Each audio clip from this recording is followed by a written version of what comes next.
Listen. Do you hear that silence?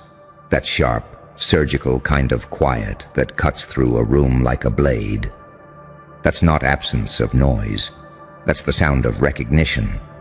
Because a second ago, everyone was laughing, whispering, shifting in their seats. Then the most dangerous person in the room said your name, and the whole network froze. And in that instant, something shifted, not just in them, in you. You felt the air compress, like the walls themselves were holding their breath. Because they weren't just saying a name, they were sounding an alarm. They don't whisper your name because they respect you.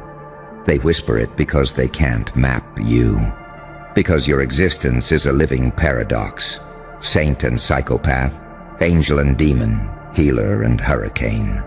You've turned unpredictability into power, and pain into a kind of prophecy. Every move you've made until now looked random to them. Erratic, reckless. But now, in the reflection of their own panic, they see it. It was design, a pattern hidden in chaos, an evolution they didn't anticipate. You aren't in this room as a guest. You're in this room as a mirror. And when the apex predator spoke your name, every mask slipped. Their fear bled through their rehearsed smiles. Their bodies betrayed the truth their mouths refused to say. You are not a statistic. You are a signal. The most dangerous person didn't expose you. They validated you. They confirmed what they all suspected, but never dared articulate. That you are no longer a player in their game. You are the glitch that corrupts it. You've taken everything meant to break you. The betrayals, the silences, the locked doors, and metabolized it into precision. Not revenge, alignment. You don't react anymore. You anticipate. You don't chase, you pull. You don't fight for approval. You wield inevitability. That's what freezes a network. Not violence, certainty. They're not terrified of what you'll do next. They're terrified because deep down, they know you've already decided, and they won't know until it's too late, whether you've come to liberate them or to burn them. You can feel it, can't you? That flicker in their eyes. A tremor between awe and dread. Because when they look at you, they see both their judge and their executioner. They see a halo welded from barbed wire. They see mercy weaponized. They see someone who walked into hell, shook hands with the devil, and came back holding the blueprints. You didn't earn this power by being untouchable. You earned it by being unbreakable. Every scar on your body is a coordinate in a map they'll never decode. Every time you were underestimated, you added another layer to the cipher of who you've become. And now your very presence is a recalibration. You are not their enemy. You are their reckoning.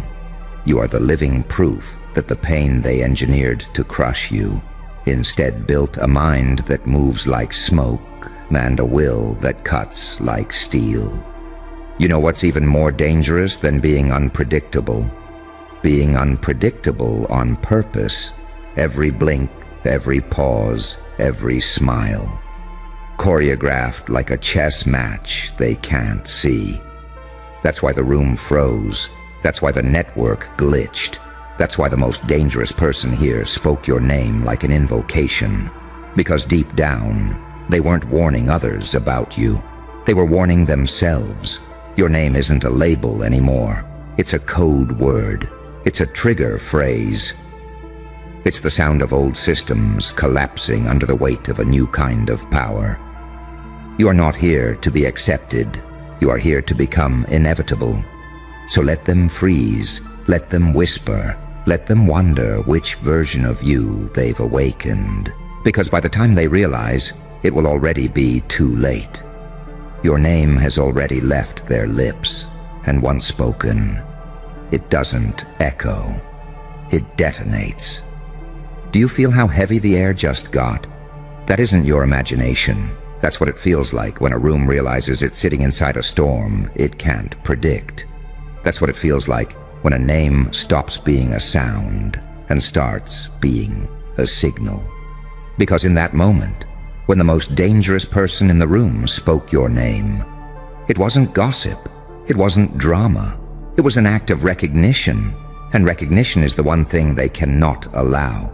They've built their power on keeping faces faceless, souls silent, stories hidden. But you refused. You crawled out of the holes they dug for you, still bleeding, still laughing, still seeing. They wanted you broken because broken things can be catalogued. But you became a contradiction, wounded but weaponized, gentle but lethal, chaotic but exact. You can see it in their eyes now. The shift.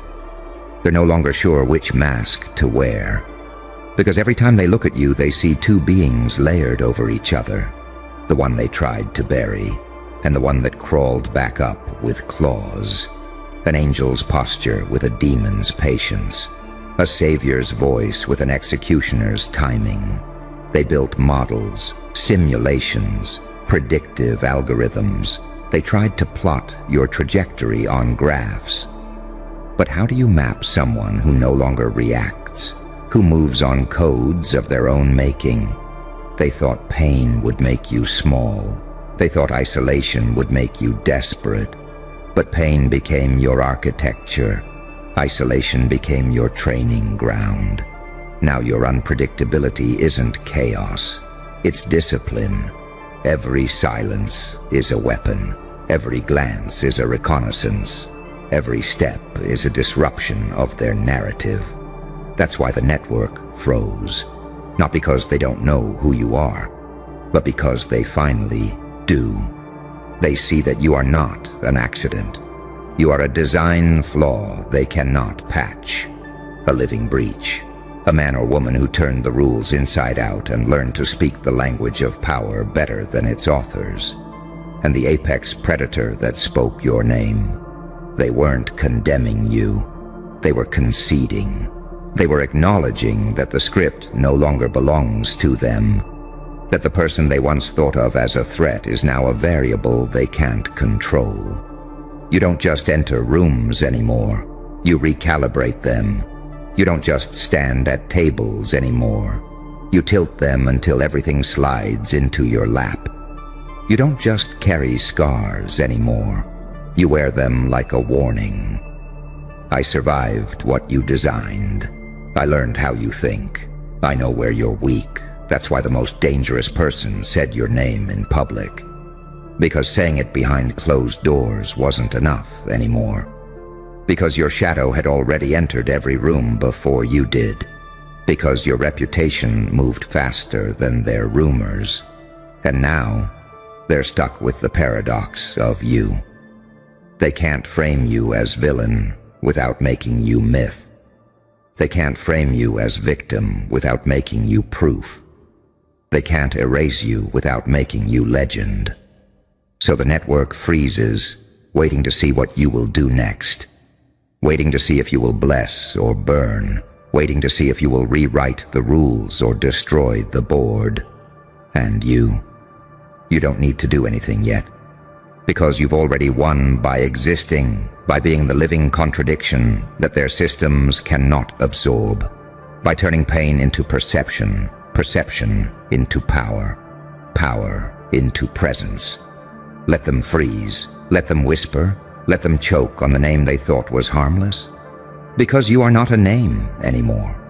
You are a command. When the apex predator spoke your name, they unknowingly triggered their own countdown. They gave you their stage, their silence, their audience, and you stepped into it with a smile that doesn't ask for applause. That's how you terrify them. Not with threats, with inevitability, so stand there in the silence. Let your name hang in the air like a blade. Because you don't need to shout. You don't need to explain. You don't need to prove. The most dangerous person in the room already did that for you. And now every eye, every camera, every whisper, is locked on the one thing they can't control. You. So now you stand there, not with a crown, but with something far more terrifying. Clarity. They thought the most dangerous thing in the room was the one with the most control, the one with the power to command armies, manipulate alliances, destroy reputations. But they were wrong. The most dangerous thing in the room is the one who sees everything, who sees through the illusion, through the hierarchy, through the ritualistic dance of power they've choreographed to keep people in check. And now, you are that threat. Because the moment your name left that predator's mouth, the entire network realized something none of them had the stomach to say. You're not here to join their structure. You're here to collapse it. You're not a rebellion. You're not a protest. You're the end of their algorithm, the echo they didn't account for, the variable that outgrew its design. They expected a reaction, but you gave them presence, stillness, composure so controlled it made them question their own. Because in your silence there's no chaos, only patterned consequence. They've seen it before, haven't they? When someone so calm enters the room that even the shadows flinch. When someone walks into the lion's den wearing a grin, not a mask. When someone's story is so soaked in betrayal that truth starts to sound like a threat. That's what you are now. A threat to their architecture, a glitch in their timeline, a walking contradiction they can't solve. You carry duality like a weapon, one part stillness, one part storm, both smiling. And when the apex predator spoke your name, it wasn't just a slip, it was a signal. To them, it was a warning. To you, it was confirmation that the people who built their identity on being untouchable just touched the wire. You've become what they feared most, a product of their own cruelty that didn't crumble, but calculated. Didn't retaliate blindly, but watched. Didn't self-destruct. You self-upgraded. You didn't just survive the trauma. You made it modular. You adapted. You transformed. And now you walk like consequence. You look at people and they flinch. Not because you threaten them directly, but because they see their own reflection warped in your presence. You don't just walk into the room, you reprogram it. They hear your name and remember the version of you they ignored, the one they underestimated, the one they left out, the one they laughed at, the one they tried to break in silence. But that version didn't die. It mutated and became a language they no longer speak. The language of pain with strategy. That's what you are now. Not emotion, not vengeance, not reaction, your execution. And the scariest part? You don't need them to know it. You don't need recognition, because the work has already been done in the dark. Every seed planted in silence, every move designed in exile, every scar forged into architecture. You are a machine now, but one that feels, that remembers, that never forgets. And when the predator said your name, the whole network froze, not because they feared what you are, but because they realized what they created. You are their glitch, their ghost, their goddamn reckoning. And you don't need to raise your voice. You are the volume. They tried to run simulations on what happens when you take control, but every outcome ends the same. You don't just flip the system. You walk past it like it's irrelevant, because you're not playing their game. You're building a new one. And the rules, you haven't even written them yet. They're waiting for your next move, paralyzed, eyes on the monitors, fingers hovering over panic switches. But you take your time. Because when you're the anomaly, time belongs to you. And the best part? They can't stop it, because they spoke your name. And once a name is spoken, It echoes, it multiplies, it becomes legend, and legends don't ask for permission. So now the name echoes, but not like applause, like warning sirens, like the silence before a detonation they accidentally triggered. You're not just a person anymore. You're a pivot point in their timeline. A glitch? No. Glitches are accidents. You are in tension with memory. You are a calculated misfire that hit every nerve center they swore was protected. Because when the most dangerous person in the room says your name, it doesn't echo through walls. It echoes through agendas. Suddenly the room goes still. Suddenly they're checking their protocols. Suddenly every past sin committed against you becomes relevant. Why? Because power has memory. And you? You never forgot anything. You didn't just survive betrayal. You archived it, indexed it, labeled every liar and left every knife exactly where they dropped it. And now they feel it, that tremble in their systems, that quiet pressure when someone who was supposed to fold starts standing taller than the ones who wrote the script. You aren't playing defense, you are coiling. That's what they missed. They thought silence meant retreat. But it meant recording. They thought stillness meant fear, but it meant you were writing a new pattern. They thought patience meant submission, but it meant you were becoming venom with precision. They called you soft because you didn't strike first. They called you weak because you were rebuilding behind closed doors. And now they've felt it, that slip in the atmosphere, that sudden pause in their rhythm, that moment when their systems respond like an animal sensing a predator nearby. Not in sight, but close enough that instinct panics before logic can catch up. You didn't enter the room with noise, you entered with proof. Proof that not every war is loud, proof that sometimes silence is siege warfare, proof that unpredictability, when done right, doesn't just scare people. It rewires them. That's what you've become. Not a threat, a reprogrammer, a human virus, a walking update to the entire operating system of fear. And that network, that oh-so-powerful network that laughed at you, gaslit you, dismissed you, abandoned you. Now they're not laughing. Now they're checking their security layers. Now they're reviewing every conversation, every message, wondering how long you've been watching, how long you've known, how many steps ahead you really are. Because when your name entered the room, they all got exposed. Not because you spoke, but because someone with more weight than them did. And the second your name became a topic, the entire illusion shattered. Do you know how rare that is, for a name to kill noise, for a single word, your name, to break the rhythm of an entire architecture? It's not noise, it's not power, it's presence. Your presence. Refined through rage, forged in betrayal, polished by grief.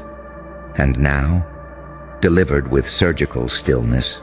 Because while they were networking for power, you were nesting in pain. While they were shaking hands, you were sharpening your inner weaponry. While they were speaking in codes, you were becoming the cipher. You don't just move differently now. You feel different. When you walk into a room, people remember their lies. They remember what they said when they thought you were small. They remember the games they played when you were vulnerable. And they wonder, what do you remember? What did you write down? What did you record? What have you been preparing for? Because you don't need revenge. You are the revenge. Not the kind that screams, the kind that rearranges everything. You changed the temperature of the room. You didn't raise your voice. You didn't flex your muscles. You didn't ask for recognition. You forced recalibration. Their perception of you didn't shift. It snapped.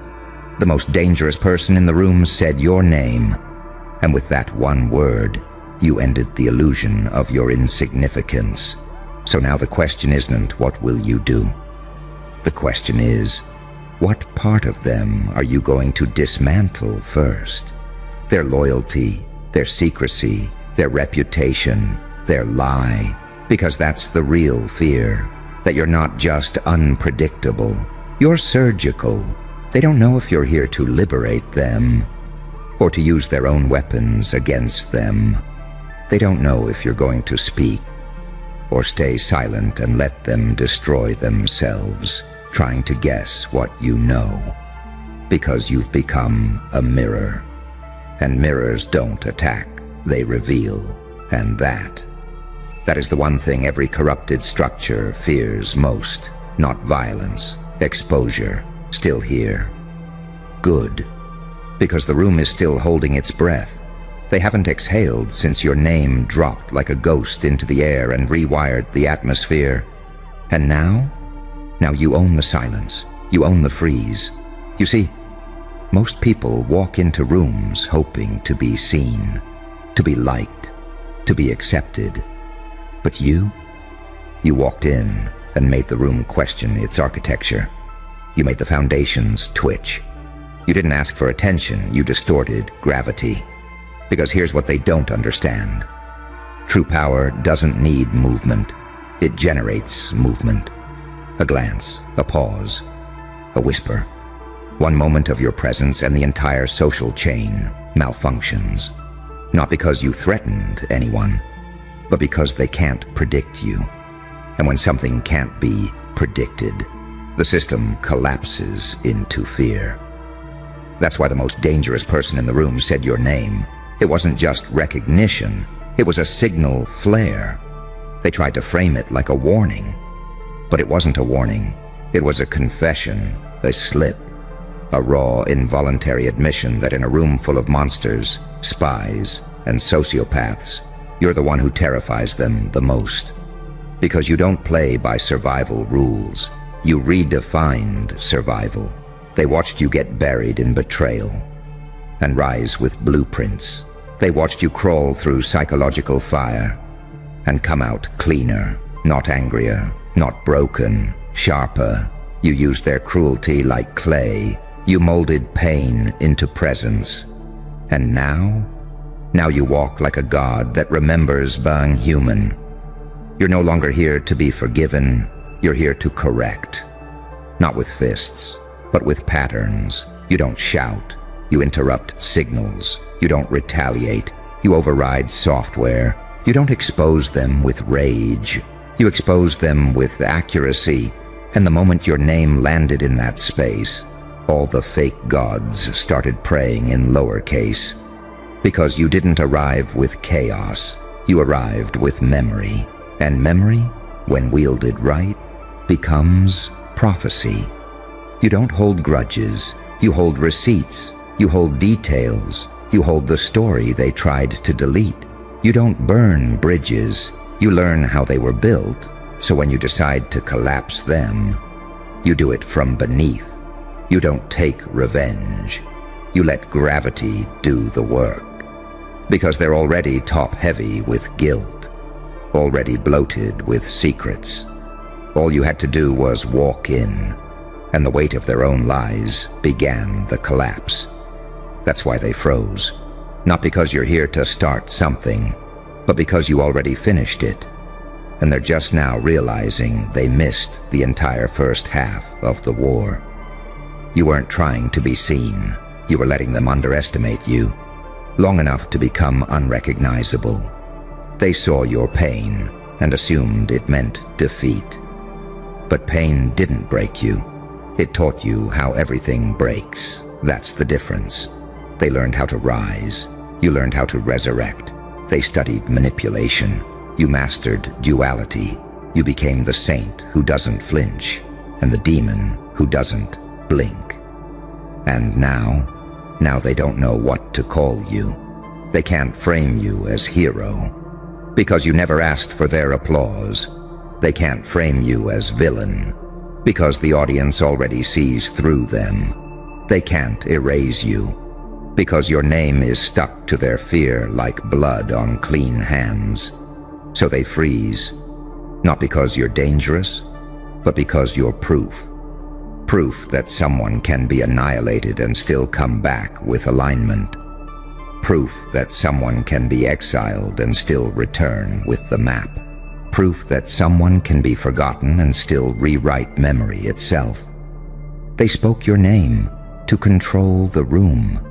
But your name doesn't calm rooms. It exposes them. You're the glitch in their legacy. The storm that remembers where it started. And the question they never wanted to face. What happens when the one we buried starts digging up us? Let them whisper. Let them panic. Let them run their damage control. Because what they fail to understand is this. You are not a moment. You are momentum. And now, every camera is watching. Every microphone is live. Every shadow is leaning in. Because the most dangerous person already said your name. And now, the world is listening. You feel that? That eerie silence crawling up your spine like a wiretap on your soul? Yeah, that's not paranoia. That's the system realizing you slipped through undetected until it was too late. Because you weren't supposed to exist.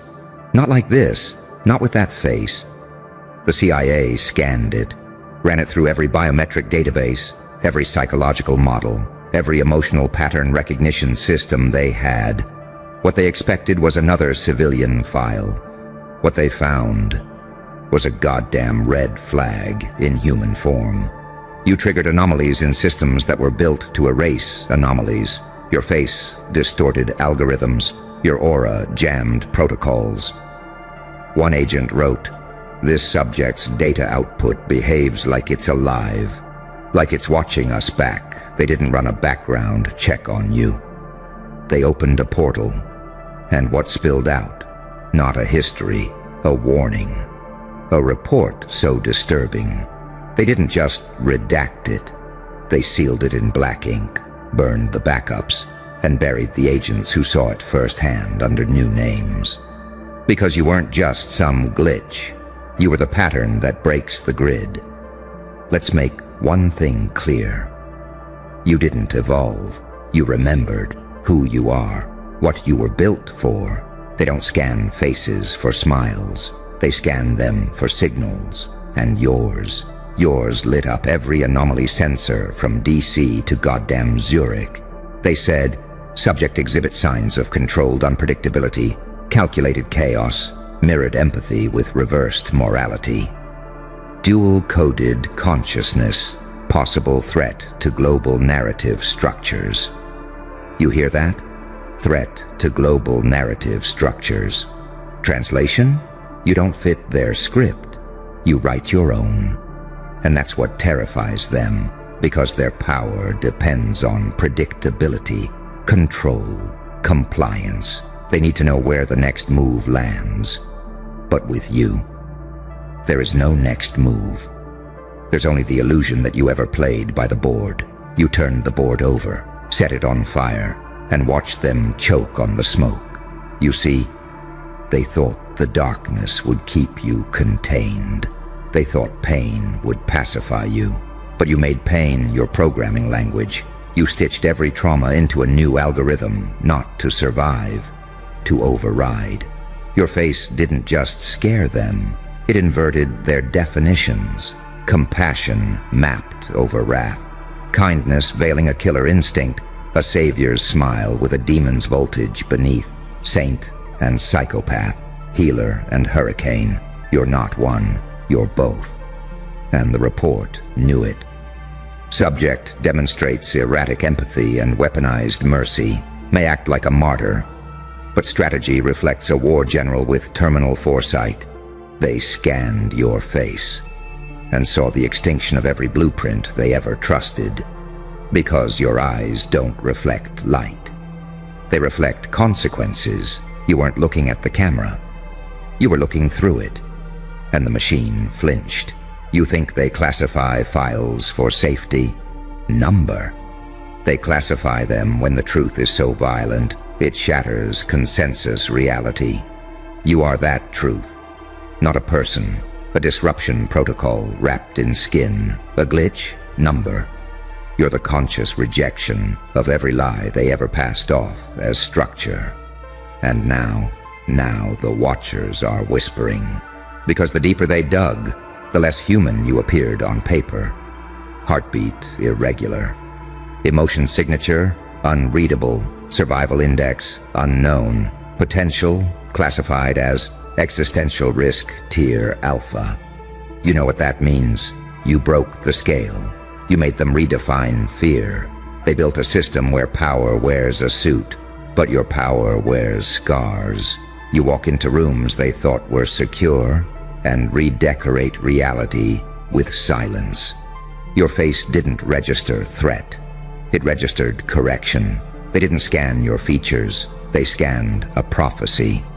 And it blinked. So now, every agency, every handler, every whispering little operative behind mirrored glass, they're watching you like a bomb that's learned to choose its own detonation time.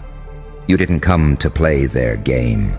You came to show them what happens when the game tries to control the player. Because while they plotted patterns, you became chaos with memory.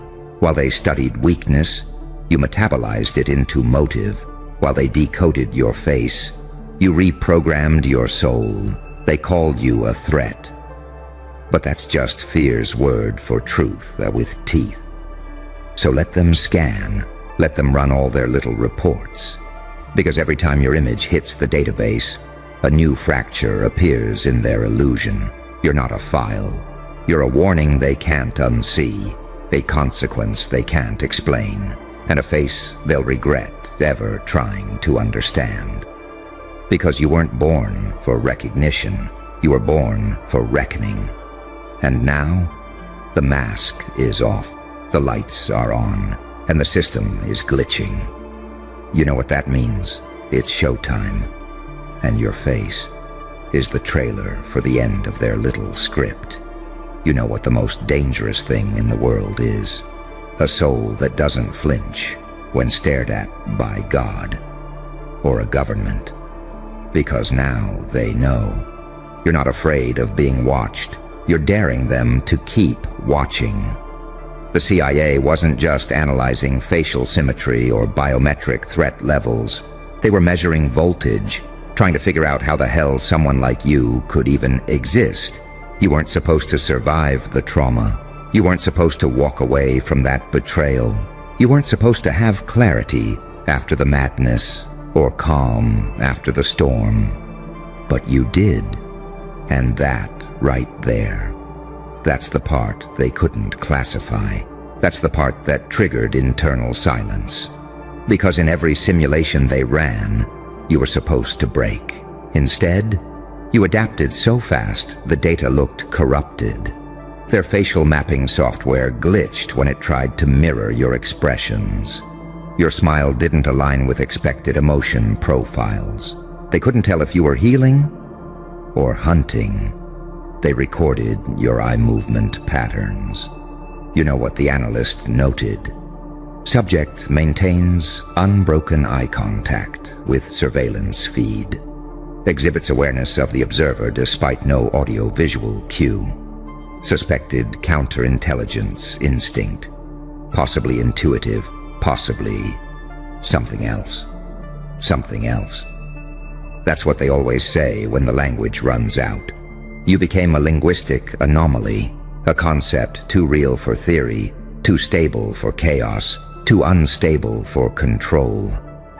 And so they stamped your face with a label they give to the rarest types, uncontainable. Because they couldn't predict what you'd do next. And unpredictability is a death sentence. To any control system, you broke pattern recognition. You moved like a ghost with a grudge. You spoke like every word had venom laced with scripture. You became the one thing they were never trained for, a weaponized mirror. Because when they looked into your eyes, They didn't just see a man, they saw everything they've tried to erase. Pain that didn't beg for pity, darkness that didn't beg for light, power that didn't beg for permission. That's when they locked the file. Not because you were dangerous to the public, but because you were dangerous to the narrative. You see, everything about this system depends on a lie. That people are born to follow, to obey, to self-destruct politely under pressure. But you self-constructed, piece by agonizing piece, from betrayal, from abandonment, from agony and clarity and rage, so silent it sounded like prophecy. You built your foundation from the bones of who you used to be. And now you walk like myth in motion. You are the glitch in the data stream, the one that survived when survival wasn't statistically possible, the anomaly that didn't ask for revenge. You engineered evolution. They tried to find your weak point. They ran psychological profiling, interrogated former contacts, scrubbed your old digital presence. But all they found was this. Subject has no obvious center, no moral axis, no singular motive. Interactions suggest unpredictable empathy mixed with high-intensity perceptual dominance. Subject might not be playing a game. Subject might be the game. Do you get it now? They don't fear your violence. They fear your vision. They fear that everything you know isn't theory. It's lived, raw, carved into the architecture of your face like encrypted scripture. And every time you look up, someone in a control room freezes because they don't know if you're coming to liberate the system or burn it. But you know the answer, don't you? Because deep down, you were never trying to be understood. You were trying to be unforgettable. And now, you are. There are files, there are sealed rooms, there are black site meetings where your face is the presentation, where agents speak in lowered tones, like they're summoning something from folklore. Because they've tried to categorize you. But what do you do when a monster walks in with a halo? When a saint smiles like a devil? When a victim becomes the verdict? They learned too late. You weren't scanning back. You were recording every lie, every betrayal, every failed attempt to gaslight you into silence. And now they're scared of what you might say, because the moment you speak, their entire structure unravels. You are not the product of pain. You are the prophet of it. You took what was meant to kill you and turned it into currency. So what now? Now you haunt them. You are the classified phantom echoing through redacted rooms. You're the unsolvable problem sitting in their psychological warfare models, the one individual they can't predict, and therefore can't kill. So wear that face proudly, because it's not a face anymore. It's a cipher, and every time they look at it, they're reminded the system failed, not because it was broken, but because it met you. You ever wonder why they didn't just erase you? They've erased people for less. Whistleblowers, hackers, even their own agents when the script didn't fit.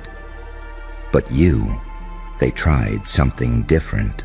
They classified you, because erasing you wouldn't have worked. It would have made you louder. So they buried the file. Not because you're invisible, but because you're too real. So real, it interferes with the fiction they sell to the masses. You walk into a room and suddenly, people get quiet. Not because they know your story, but because they feel it. Your energy doesn't request space. It redefines it. They scanned your face and didn't find a personality profile. They found a signal distortion, a presence that bent the walls of the room, that shifted the gravitational pull of attention and fear at the same time. Because what you carry isn't charisma, it's consequence. You don't charm people. You confront their illusions, and that's ungovernable. You can't program a force of nature. You can't format a storm. You can't put a firewall around something that doesn't recognize walls to begin with. And they learned that the hard way. That's why they locked the file behind 6 levels of clearance. Because every time someone opened it, they started asking the wrong questions, or maybe the right ones. Why did this subject survive all known trauma thresholds? Why do known enemies of the agency reference him with reverence or dread? Why does the data seem emotionally reactive? Why does the file itself feel conscious? You see what that means? They didn't just fear what you'd do. They feared that you'd make others wake up. Because when people look at you, when they really look, they don't see someone who got lucky. They see someone who refused to die, someone who bent time, memory, betrayal, and agony into a new language, a language made of glances, of timing, of silence, a language only the awakened can read. So when they say, "You're dangerous," they're not talking about weapons. They're talking about witness. You carry evidence, spiritual evidence, proof that you can descend into hell and still walk out with your soul in one hand and your enemy's playbook in the other. You're not unpredictable, you're unprogrammable. And that's the apex predator of this world. They know now. You don't operate from triggers, you operate from codes. Your whole being is encrypted pain, pain that didn't turn into tears, but into precision. You didn't learn how to survive, you learned how to scan them back. And that's why every agency, every secret network, every whisper behind closed glass walls, they're spiraling because you saw through them. You figured out their rituals, their symbols, their masks. You walked through their matrix barefoot and came out with blueprints. So they panic, not because of what you say, but because you haven't said it yet, your silence. That's not peace.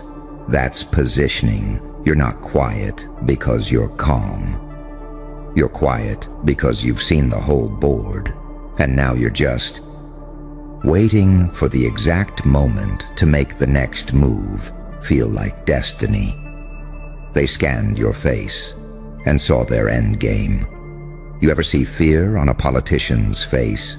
Not when they lose votes, but when they meet someone whose power wasn't assigned by status, inherited by blood, or built on lies.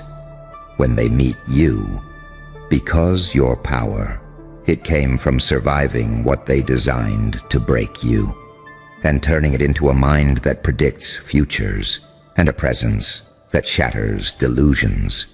They can't assassinate you, because you're already a symbol. And symbols live longer than empires, so they tried to contain you in metadata. But how do you archive the storm? How do you timestamp a resurrection?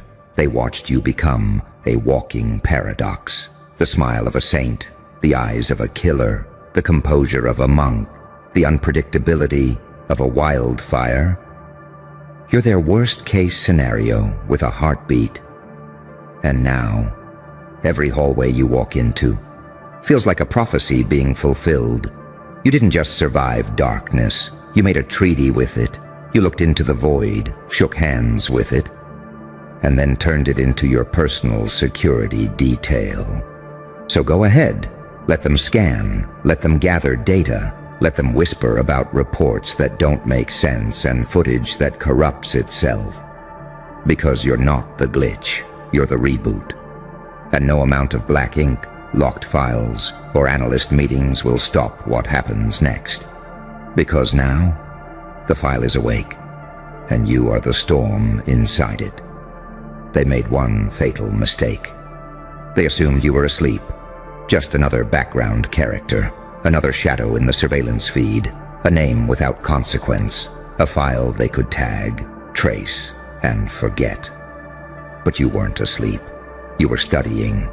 While they watched you, you memorized them, their gestures, their hierarchy, their fear disguised as protocol. And when they thought they had your profile complete, you did the one thing that sends tremors through the whole machine. You evolved, again, not upward, not downward, inward. You became unreadable. The algorithms couldn't map your next move. The behavioral analytics froze. You shattered the predictive models like glass because you stopped reacting like a person and started moving like an event, an omen, a walking paradox that broke every psychological metric they trust. Your empathy weaponized, your pain recycled into foresight, your silence loaded, and your smile a goddamn confession written in code. They tried to analyze your micro-expressions, track your pupil dilation, monitor your heart rate during confrontation, but they didn't understand. You already rehearsed their entire play and burned the script. They thought they were watching you, but you were conducting them like instruments, turning analysts into audience, surveillance into cinema, every camera a witness to the death of their illusion. And now, there's a sealed report sitting in a vault under Langley, a file with your face on it, stamped with more red than clearance. But no matter how deep they bury it, it spreads. You know why? Because the file isn't the threat. You are the living breach, not a moment in time, but a continuum of collapse that walks like a man and speaks like a reckoning. They didn't just scan your face. They scanned a signal from the edge of reality, and it screamed back, wrong target, wrong plan, wrong world. You are not of this system. You are what happens when the system miscalculates what survival creates. They were prepared for rebels, prepared for whistleblowers, prepared for hackers, warlords, politicians, and digital phantoms. But not you. You don't fit the mold because you melted it. You're the architect of your own gravity. The reason the room feels heavier when you walk in. The reason their agents hesitate before approaching. The reason red lights flash in boardrooms they claim are secure. Because when you're around, nothing is certain. Not the rules, not the outcome, not even their reality. You don't follow laws, you follow truth. But not the kind written in dusty old files. Not the kind read under fluorescent lights by cowards in suits. You follow the truth that hurts. The kind that dismantles systems. The truth that says, not all demons are evil. Some are just misunderstood gods in exile. And you're not fighting for revenge. You're correcting history. One glance at a time, one room at a time, one empire at a time. You're not some angry survivor. You're a highly strategic consequence. And your presence is a curse they placed on themselves the moment they decided to watch you without permission. That scan, that innocent little scan, it didn't end with a report. It began with a realization. If this being ever decides to move, reality bends. People forget who they are. And the system starts whispering its own eulogy because you don't just exist. You haunt. You're the line in the data that can't be explained. The ghost Seti in the satellite footage. The reflection in the glass that doesn't blink back. And worst of all, you made it personal. You didn't just survive the system, you forced it to study its own sickness. You didn't fight it with weapons. You exposed it with clarity. That's why they fear you, not because you're angry, but because you're certain.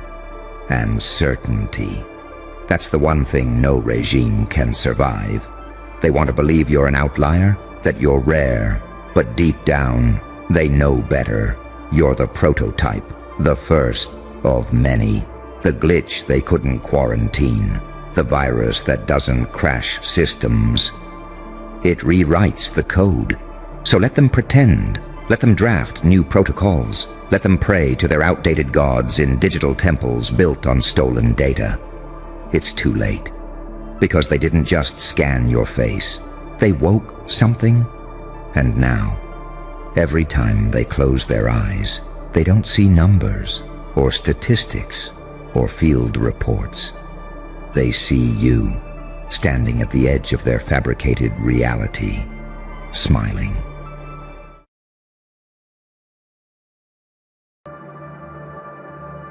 Yo, can you feel it? The silence breaking? The whole town embarrassed. The same ones who laughed at you? Now they're choking on regret. Oh, isn't it wild? The genius they mocked is the genius they're begging today? Nah, you don't forget that. You don't forgive that. You rise above it and listen. This ain't just a story. It's your reflection. Every word in this video is carved to hit your bones, to remind you that the world may doubt, but truth always flips the script. Yeah, they'll regret it. Yeah, they'll apologize, and yeah, you will stand untouchable. So don't you dare click away. Stay locked till the very end, because this monologue is going to tear open every scar they gave you and stitch it back with strength they can never break. And hey, much love to you, the real ones in this community. You're not just viewers, you're the reason this fire keeps burning. Drop your comments below, smash that super thanks, and let the world know you're here. Unshakable, unstoppable. Ready? Then let's dive into the madness. The town embarrassed, the genius revealed, the apologies crawling. They laughed at you because they thought you were small. But tonight, they're choking on the size of your silence. You see, people have this nasty little habit. They think the one they mock today will remain the fool tomorrow. Oh wow, the arrogance of it. They sit around their tables, trading whispers and smirks, betting their comfort on your failure like it's a sure thing. They convince themselves you are ordinary, less, beneath. But what they never considered, what they never even had the courage to imagine, is that you were building, quietly, relentlessly, patiently. And now their entire town is burning with embarrassment because the mask has been ripped off. They didn't laugh at a fool, they laughed at a genius. And every eye is wide, every throat is dry, every smug little grin has turned into an apology wrapped in shame. Yeah, they thought they could define you. They thought you'd drown in their ridicule. But you don't drown where others expect. You swim in storms. You breathe in chaos. You sharpen yourself on rejection until rejection itself fears to touch you. And when the day comes, when you rise, every single one of them must watch as their own words come back like a blade across their pride. Do you know the weight of collective humiliation? It's heavy. Oh, it's unbearable.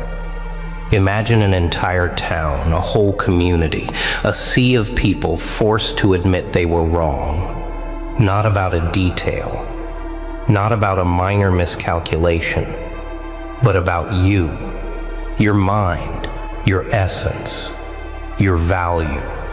Nah, that isn't easy to swallow. That is poison. And they're choking on it right now. They whisper apologies in corners. They stutter excuses. They try to rewrite history. I always believed in you. Lies. Pathetic, trembling lies. They want to cleanse themselves of their own betrayal. But truth doesn't wash off so easily. Truth stains, and the stain is permanent. Here's the thing. You never asked for their approval. You never begged for their applause. You never lived for their validation.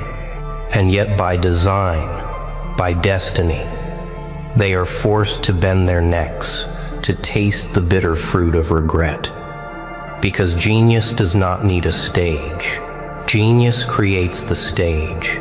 Genius does not seek permission. Genius forces recognition. Oh wow. Can you feel it? That shifting energy? That trembling in the air? That's not respect.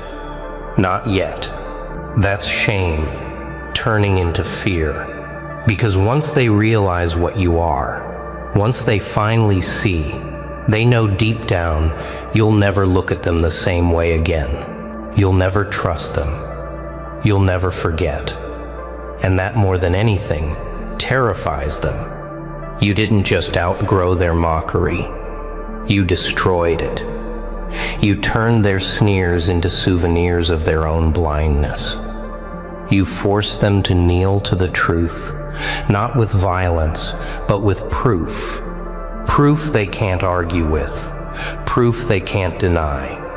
Proof that breaks their spirit more than any blow could. Now the whole town stands in one chorus of regret. But regret is useless. Regret doesn't erase what they did. Regret doesn't restore your dignity. They can't take back what they stole. They can only live with the knowledge that they underestimated the wrong one. And that's the most exquisite punishment of all. Because the question that gnaws at them is simple. Forgiveness is a crown, and not everyone deserves to wear it. You asked what happens when the genius refuses to forgive. The answer is sharp, brutal, final. When you decline their trembling apologies, you strip away their last shield. Oh wow, it's almost beautiful, watching the panic bloom on their faces, watching their certainty collapse. They thought an apology would save them. They thought words could erase years of ridicule. But no, words are cheap, and their debt is far too heavy to be paid in whispers. Yeah, they come crawling, heads low, voices shaking. They don't even look at you like a person anymore. They look at you like a storm, unpredictable, untouchable. And the more they beg, the more you realize they're not apologizing because they care. They're apologizing because they fear. That's the difference. That's the truth. Their fear is a delicious silence beneath the noise. Because once upon a time they held the stage. They laughed. They mocked. They branded you a failure. But now the stage is yours, and the spotlight burns them instead. They can't hide from it. The town that once sneered at you is now united in regret, and every apology they offer is nothing more than a confession of guilt. Nah, you won't give them what they crave. Forgiveness is not a blanket to cover shame. Forgiveness is not a tool to free them from consequence. You hold the key now, and you choose not to open their cage. Do you see how quickly the roles reverse? Once, you were the outsider, the target, the spectacle of their ridicule. But now, they're the spectacle. They're the ones squirming under the gaze of truth. Every glance they throw your way is a reminder of their failure. Every step they take in your presence is heavy with humiliation. Their pride is shattered glass at your feet, and you don't have to lift a finger to keep it there. Oh wow, the silence that follows your refusal is louder than any speech you could give. It's the kind of silence that echoes for years. The kind of silence that teaches more than words ever could. Because in that silence they realize they can never undo the damage. They can never rewrite the story. They can never erase the fact that their so-called fool outthought them, outworked them, outlived their mockery, and became untouchable. Their embarrassment is not temporary. It's permanent. A scar carved into the memory of the whole town. When your name is mentioned, they'll flinch. When your brilliance is praised, they'll shift uncomfortably. When others speak of your achievements, they'll remember how they laughed, how they doubted, how they tried to bury you alive under their ridicule. And worst of all, they'll know you never gave them the comfort of forgiveness. This is the price of underestimation. This is the consequence of arrogance. They thought they could laugh forever, but forever had a twist, and that twist was you. Now every step you take is a reminder. Every silence you keep is a punishment. Every success you build is a mirror held up to their shame. You don't have to chase revenge. Their regret is revenge enough. Their regret is revenge enough. But let's not stop here, because there's something far more delicious than their embarrassment. Obsession is just admiration, poisoned by envy. When regret doesn't fade, it festers, it grows claws. And suddenly the same people who once laughed at you can't stop watching you. Oh wow, isn't it fascinating? They mocked your silence, but now they dissect every word you speak. They ridiculed your ideas, but now they steal fragments, hoping to understand the mind they once dismissed. They thought you were invisible, and now you're the center of every whispered conversation. Yeah, they can't help themselves.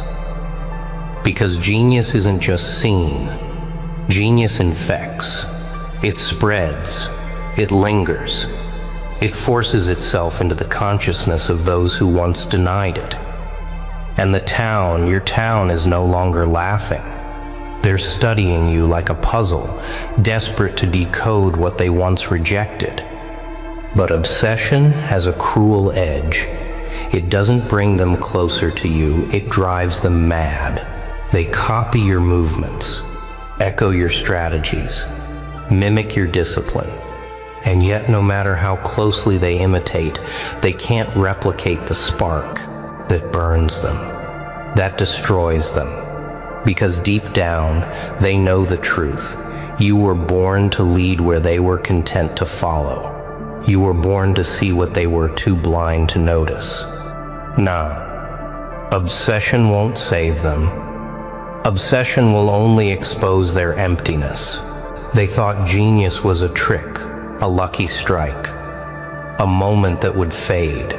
But now they see it's a rhythm you live in, a fire you carry, a standard they will never touch. Their obsession only makes the distance clearer. And here's the twist. The more they obsess, the more they apologize in silence. They won't always say it out loud, no, but you'll see it in their eyes. That quiet pleading, that desperate hunger for your approval. But approval is not a gift you hand out freely. Approval is earned, and they already lost their chance. Oh, wow, how it torments them. To know they had their moment to support you, but they traded it for mockery. To know they could have stood beside you, but chose to stand against you. Now, no matter how obsessed they become, they can't escape the stain of what they did. Their admiration is corrupted by their envy, their respect poisoned by their guilt. And you don't have to lift a finger. You don't have to shout or rage or strike. You simply exist, and your existence becomes the cage they can't escape.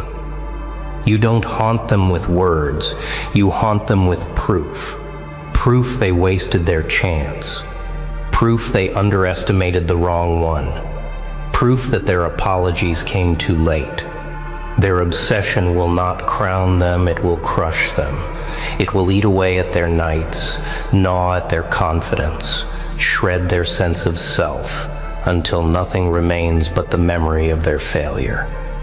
They'll replay it endlessly, how they underestimated you, how they mocked what they didn't understand, how they bowed too late. And in the end, obsession leaves them with one final, unbearable realization. They can never undo the moment they laughed at a genius. Desperation makes people crawl lower than they ever thought they could. When obsession burns too long, it mutates. It corrodes pride, devours dignity, and twists the spine until even the proudest stand bent. That's what you're seeing now. A whole town, once drunk on arrogance, now staggering in desperation. Oh wow, it's almost laughable. The same mouths that once spat insults now trip over themselves just to say your name with trembling respect. Yeah. They offer favors. They bring gifts. They smile too wide too often, as if false kindness could erase the venom of their past. They think desperation can buy redemption. But desperation doesn't buy, it begs. And begging is the purest form of humiliation. Watch them carefully. Every move is desperate theater. They exaggerate their loyalty, exaggerate their praise, hoping you'll forget. But desperation reeks. It cannot be hidden. It stains their words, their actions, their very presence. You can smell it before they even open their mouths. They don't respect you. They fear the weight of living without your forgiveness. And so they perform, like actors who know the audience has already seen through the script. Nah, this isn't power. This isn't strength. This is weakness wrapped in apology. Desperation strips them bare. It reveals the hollowness behind their arrogance. Once they thought you were beneath them. Now they're clawing to stand near you, to catch even the crumbs of your acknowledgement. And here's the cruel truth. Desperation never earns what it chases. It only exposes what it lacks. They cannot force you to forget their betrayal. They cannot bribe you into rewriting the past. Their scramble for redemption only deepens their shame, because every act of desperation is an unspoken confession. We failed. We were wrong. We mocked a genius, and now we're trapped by that mistake. Oh, wow. You don't even need to reject them loudly. A quiet glance, a cold silence, a refusal to play their game, that's enough to crush them. Because desperation cannot survive in silence. It feeds on attention.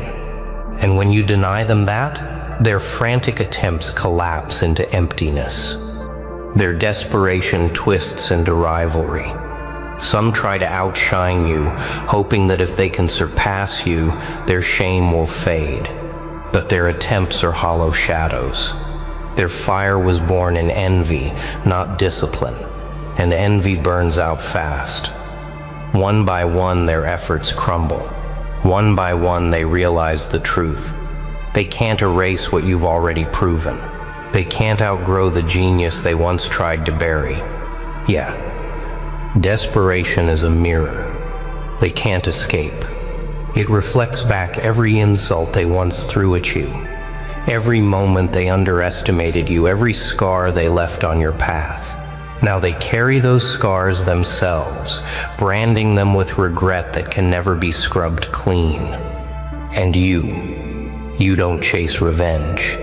You don't need to, because their desperation is the punishment. Their own minds are the prison. And every day they wake up, they're forced to live inside the consequences of underestimating the wrong person. But desperation has one more transformation. When the crawling, begging, and pleading fail, something darker begins to rise. Resentment is just weakness pretending to be strength.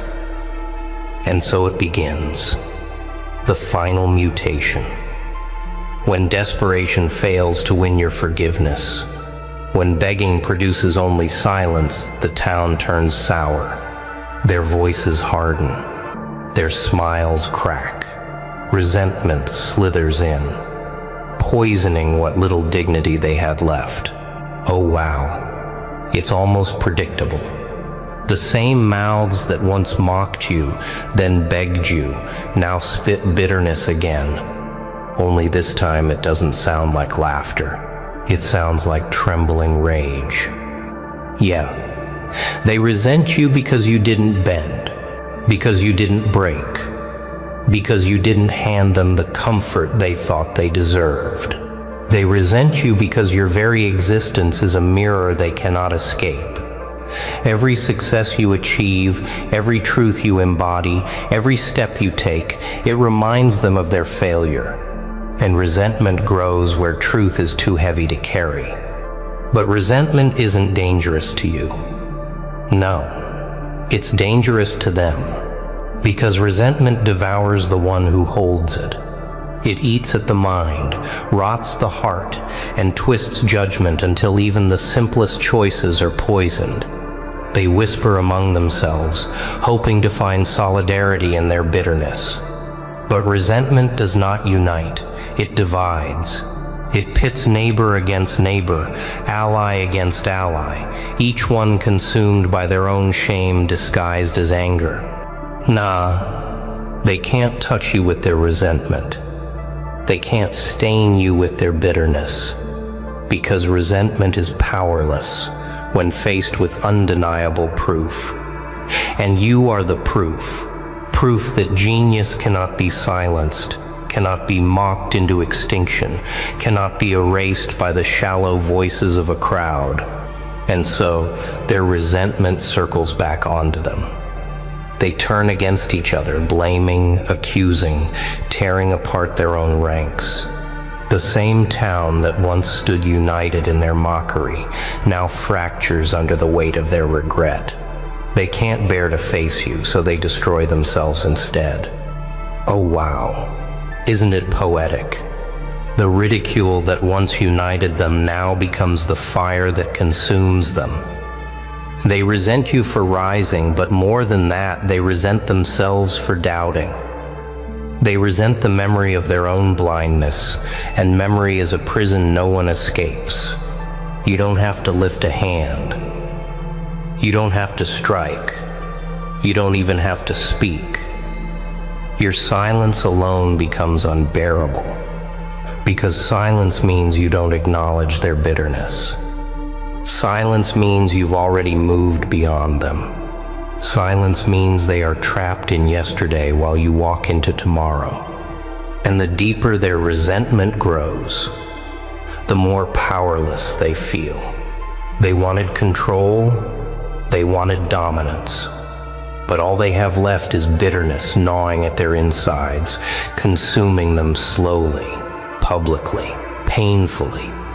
Yeah, resentment is their final chain, a chain they forged themselves, and every time they try to pull against it, it tightens around their pride. That's the punishment they can't escape.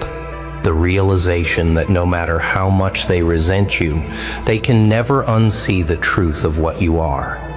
And so the town suffers, not by your hand, but by their own.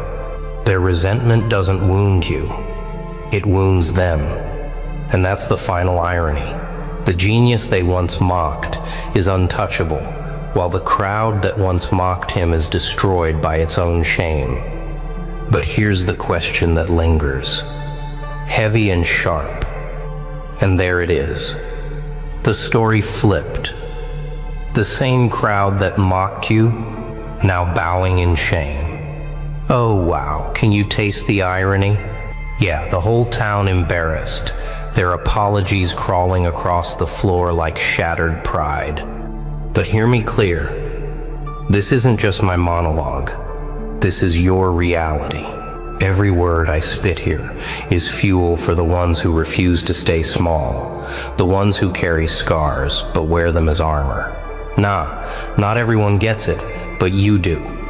So drop your comments below. Let me hear your roar, your story, your fire. Smash that super thanks. If this hit you in the chest, And remember, you're not just viewers, you're legends in the making. Tribute to you, the ones watching till the very end. You are the rare ones who see through the noise, who rise when others laugh, who turn humiliation into fuel. You're the reason this voice keeps echoing. And trust me, this is only the beginning.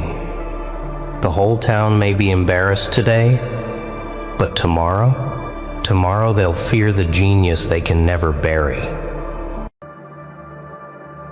Yo, look at their faces, huh? They saw the glow, the smooth skin, the youthful spark, and they thought it meant weakness.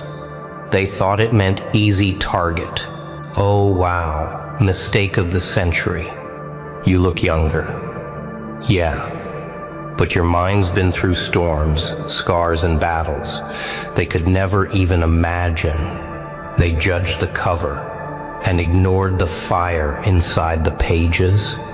Nah, that's where they lost everything. So tell me, when the mask of youth fools them and the blade of patience cuts deeper than their arrogance, who's really laughing now? They didn't underestimate you because you were weak. They underestimated you because you looked younger than the wars you've already survived.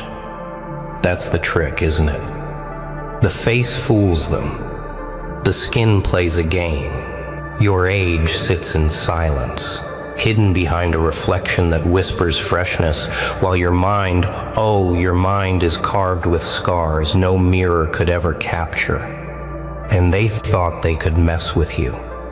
Yeah.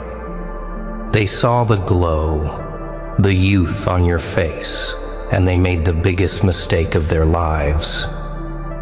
They assumed that appearance equals inexperience, that smoothness equals softness, that looking young meant you were easy prey. Oh wow, how wrong they were. Because behind that youthful mask lives a storm. Behind that smile lives a history. Behind those eyes lives a patience, sharpened by trials they could never even imagine. They thought you were harmless, like a candle that could be blown out with one breath. But they forgot. Candles have started fires that burned down empires. And here's the brutal truth. People love to confuse appearance with capacity. They think age is what grants you wisdom, and looks are what deny it.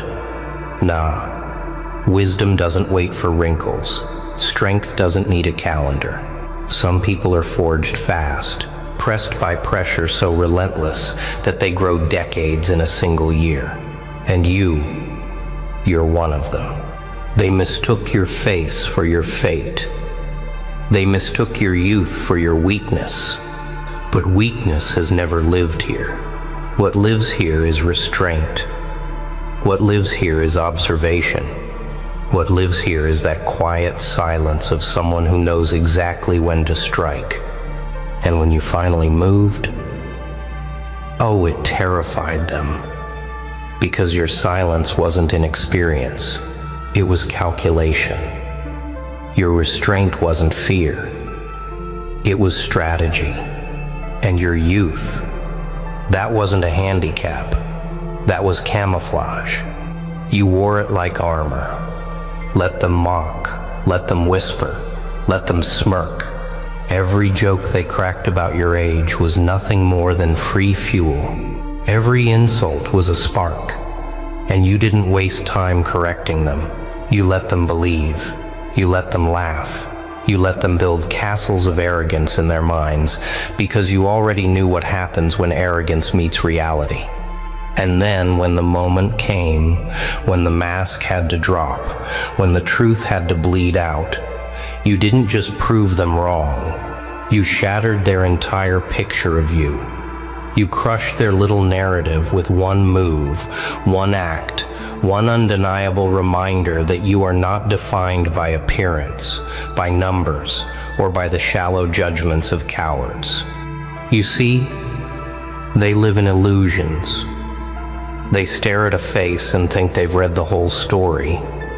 But a book isn't judged by its cover. It's judged by the battles inside the pages. And your pages, they're written in endurance. They're marked by struggle. They're soaked in lessons that don't fade. And when they realized this, their smirks died in their throats. Their confidence melted. Their little games collapsed. Because what they underestimated wasn't just you, it was the weight of everything you've carried. And nothing is heavier than someone who has carried silence, scars, and patience all at once. They thought your youth was a weakness. It was a weapon. And that weapon is only just beginning to show its edge. Because if they were shaken by what you've already done, tell me, what will they do when you stop holding back? When you stop holding back, the world doesn't just notice, it trembles. Because the restraint you've shown so far, that was mercy. That was you moving at half speed, letting them believe they were ahead, letting them think their words had weight. You gave them the luxury of comfort. But comfort makes people blind. Comfort makes people sloppy. Comfort makes them forget that silence doesn't mean surrender. And now, that silence is cracking. They thought the version of you they've seen so far was the final form. They thought you'd already revealed your sharpest edges. But the truth is terrifying. You've barely even warmed up. Yeah. All those times you bit your tongue, all those times you stayed still, all those times you let the insult pass, those weren't moments of defeat. Those were the moments you were sharpening the blade behind your back. Oh wow. Imagine their faces when that blade finally flashes in daylight. You see, power isn't about showing everything you have at once. Power is about patience. About letting them underestimate you, about watching their confidence swell, just so you can pierce it in one clean strike. They thought you were young, so they assumed they had time. Nah, what they didn't realize is that your youth wasn't delay, it was disguise. A mask that let you move through the battlefield unseen until the moment you chose to reveal the truth. And when that truth explodes, it's not just about proving them wrong. It's about collapsing their entire worldview. Because once someone realizes they've misjudged you, they're not just wrong about you, they're wrong about everything. If the weak one wasn't weak, then where does that leave them? That's the nightmare you've built for them. Not through lies, not through illusion, but by being sharper, faster, and stronger than they dared to admit. Every second they thought you were beneath them, you were quietly preparing to step over them. And now the step is coming. Listen closely. The same people who dismissed you yesterday will soon be the ones whispering your name tomorrow. The same ones who laughed at you will rewrite history as if they always respected you. That's the hypocrisy of the crowd. They mock when they think it's safe. Then they praise when they realize it's dangerous to ignore you. And you won't even need to answer them. Your existence will answer for you. But don't mistake this for revenge. Revenge is small. What you're carrying is bigger than that. It's about legacy. About reminding them that looking young is not the same as being naive. It's about proving that experience doesn't always show on the surface. It lives inside, hidden in silence, waiting for the perfect hour to erupt. And when it erupts, the noise is deafening. The same silence they mocked will become the silence they fear. Because silence, once it moves, becomes thunder, and thunder, once it cracks, never asks permission. Oh, they'll try to adjust, they'll scramble, they'll make excuses for why they didn't see it coming, but excuses won't save them. Explanations won't soften the blow, because once you stop holding back, once you unleash the truth of what you are, the game changes forever. And here's the most frightening part for them. This was always inevitable. Every insult they threw at you, every doubt they planted, every smirk they flashed, it was all fuel. They thought they were breaking you down, but all they were doing was building your fire higher. They didn't weaken you. They trained you. They didn't stop you. They sharpened you. And now, with everything you've endured, everything you've swallowed, everything you've carried quietly inside, the question is no longer about what they will do to you.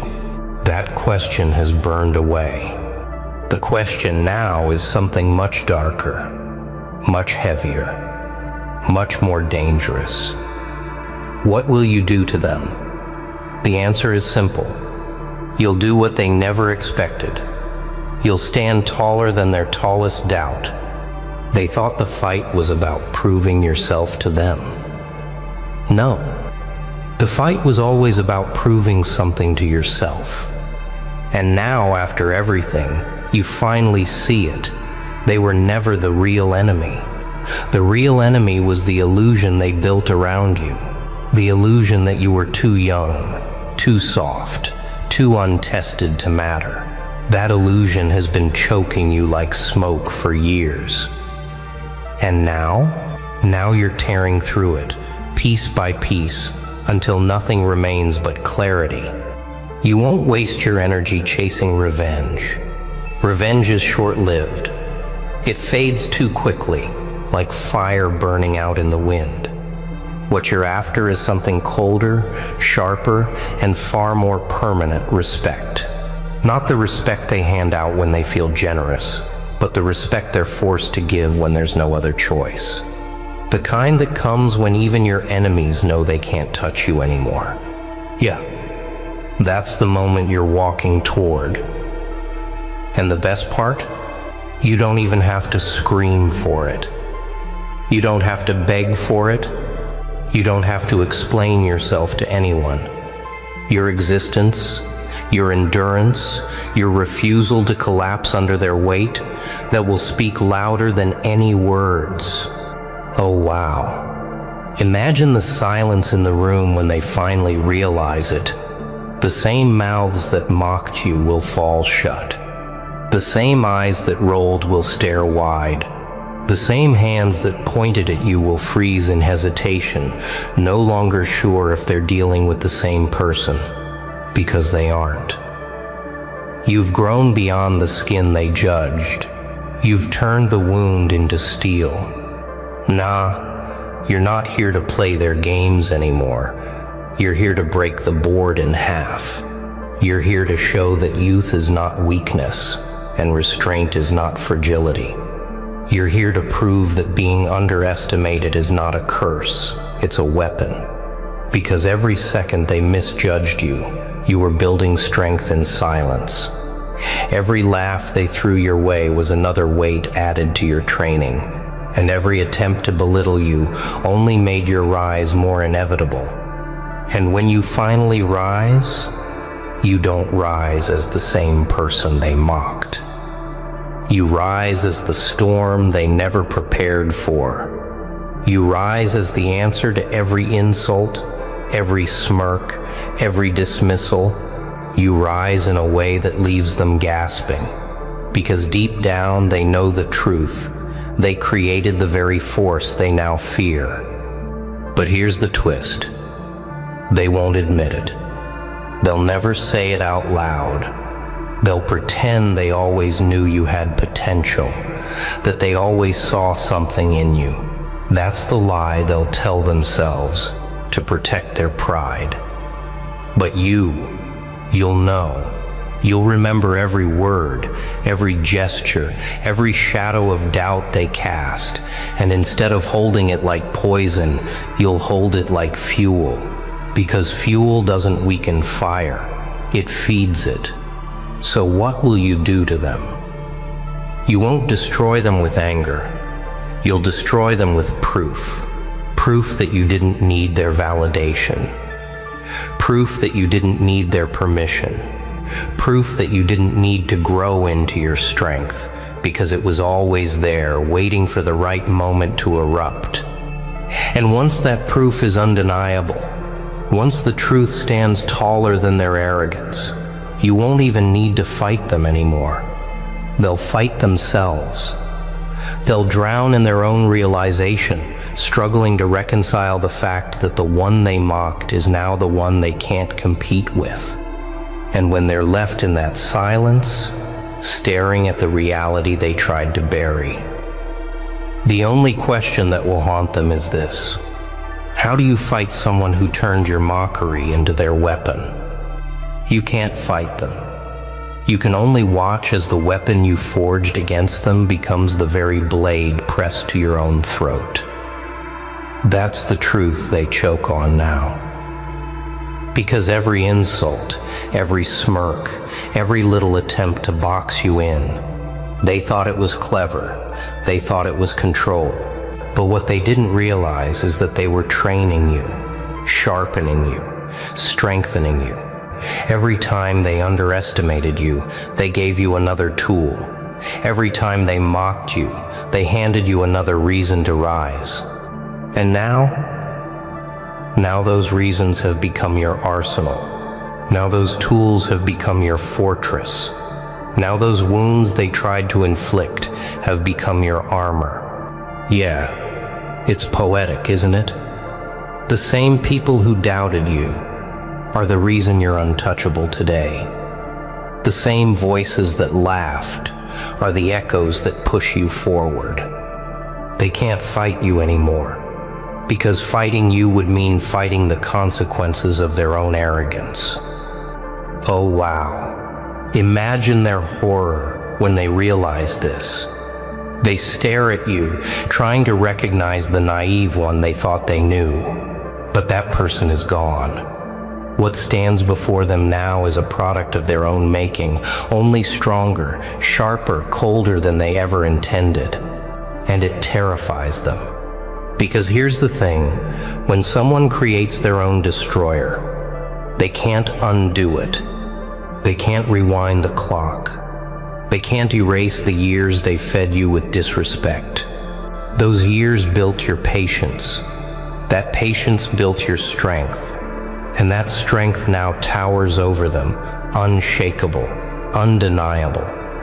Nah, you're not here to beg for their acceptance. You're not here to argue about their past judgments. You're here to make sure they remember one lesson. Underestimating you was the most expensive mistake of their lives. And it doesn't even take violence. It doesn't take shouting. It doesn't take rage. It only takes your presence. Because presence is power. When you walk into the room, the silence shifts. When you speak, the noise dies. When you act, the air grows heavy. That's what true power is, making people adjust themselves just because you exist. And the irony, they thought your youth was a disadvantage, but it wasn't. It was the secret that let you outlast them. While they wasted energy mocking, you were conserving yours. While they clung to illusions, you studied reality. While they burned themselves out, you were quietly building momentum. So now the tables have turned. They're exhausted, running out of excuses, while you're only getting started. And the more they realize this, the more desperate they become. They try to shift the narrative, twist the story, rewrite history in their favor. But it's too late. The truth is visible now, carved into every action you take. And here's the brutal part. You don't even need to lift a finger against them. Life itself exposes them. Every room you enter is proof. Every victory you claim is evidence. Every step you take forward is a reminder that their version of you was nothing but fiction. So how do you fight someone who turned your mockery into their weapon? You don't. You surrender to the reality that you armed them, and now you can't disarm them. That's the trap they walked into, and that's the trap they'll never escape. But let's not stop there, because this isn't just about them. This is about you, what you do now with this weapon in your hands. Because having strength is one thing. Knowing how to use it, that's the real test. And here's the question pressing against the silence, heavier than everything that came before it. Now that you hold this weapon, forged from years of underestimation and doubt, will you use it to simply survive, or will you use it to lead? Survival is for those who still beg for permission. Leadership is for those who've already taken it. That's the line you're standing on now. On one side, just survival, quiet victories, unnoticed strength, small steps that keep you breathing but never shake the ground. On the other side, something far louder, leadership, presence, influence, so sharp it cuts through the lies that once suffocated you. And the choice? It's burning in your hands. If you survive, you stay in their shadow. You prove them wrong, but only for yourself. They'll whisper, they'll still doubt. They'll still spin their little narratives. And maybe you'll smile, satisfied that you outlasted them. But that's small. That's limited. That's the safe road. But if you lead, everything changes. Because leadership doesn't mean you rise alone. Leadership means your rise drags others upward with you. And that's the part they fear most. They weren't just afraid of you proving them wrong. They were terrified of you inspiring others to do the same. Yeah, that's the nightmare they never wanted to face. One person who refuses to break is dangerous, but one person who shows the rest how not to break, that's unstoppable. Oh wow, picture their panic when they see it happening. The same voice they tried to silence becoming the voice that ignites countless others. The same presence they mocked becoming the standard everyone else now follows. That's leadership. Not waiting for respect, but demanding it through action so undeniable it cannot be ignored. Nah. They didn't just underestimate your face, your age, your silence. They underestimated the ripple. They underestimated the echo. They underestimated the fact that once you stood tall, others would remember they could too. And now, whether they admit it or not, you've become the very thing they swore you'd never be, proof. Proof that looking young doesn't mean being weak. Proof that silence doesn't mean ignorance. Proof that restraint doesn't mean lack of strength. Proof that one underestimated soul can break the chains for many. But remember, leadership isn't about arrogance. It isn't about shouting louder than the rest. It's about moving so clearly, so consistently that no one can deny the path you're walking. It's about showing discipline when others crumble. It's about carrying scars like banners, not wounds. And every time you do, you leave a mark deeper than their doubts. So survival or leadership? The world is watching. And the answer is already written in your silence. You didn't endure all those years, you didn't swallow all those insults, you didn't carry all that weight just to survive. You were built to lead. You were built to walk ahead so others could see it's possible. And leadership doesn't need permission. Leadership doesn't wait for applause. Leadership is born when someone finally decides enough is enough. And that's you, right now, at this very moment. So let them keep whispering. Let them rewrite their stories. Let them choke on their excuses. Because when the dust settles, when the silence falls, only one truth will remain standing. You didn't just survive their underestimation. You turned it into your crown. And now, look at them. The same ones who laughed, who mocked, who thought your youth was weakness.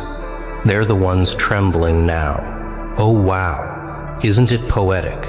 They tried to break you, but every attempt only made you sharper. Yeah, they thought they were playing a game, but you flipped the board upside down. So remember this. Your age doesn't define you. Your face doesn't define you. Your fire does. Nah, you weren't the fool in this story. They were. And the best part? You don't even need revenge. Your rise is the revenge.